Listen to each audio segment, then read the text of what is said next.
One night, isang gabi sa buhay ni Banjo Tangkawats.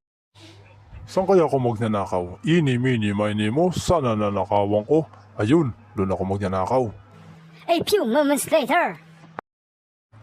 Hehehe, ano kayang ginagawa nila? Makasilip nga. Mahal, may magandang balita ato sa'yo. Kasing ganda mo ba yung balita? Ano yung balita na yan?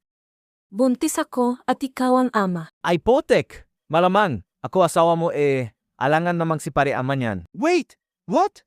Madiging tatay na ako?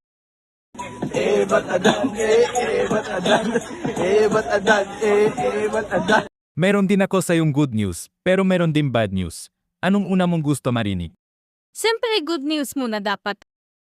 Okay, ang good news lagi na tayong magkakasama araw-araw. Ang bad news wala na akong trabaho. Paano tayo kakain? Paano ang check-up ko? Paano pag mga nanak na ko? Paano na tayo? Huwag ka mag-alala, maghanap ako ng trabaho. Paano kung wala ka makitang trabaho? Huwag ka madalala kung mangyari man yan. Bahala na nasa nitaas. Ay putik, ba't nadamay ako dyan? Wala naman ako nung nagpasarap kayo. Tapos sa akin nyo ipapasa ang responsibilidad nyo.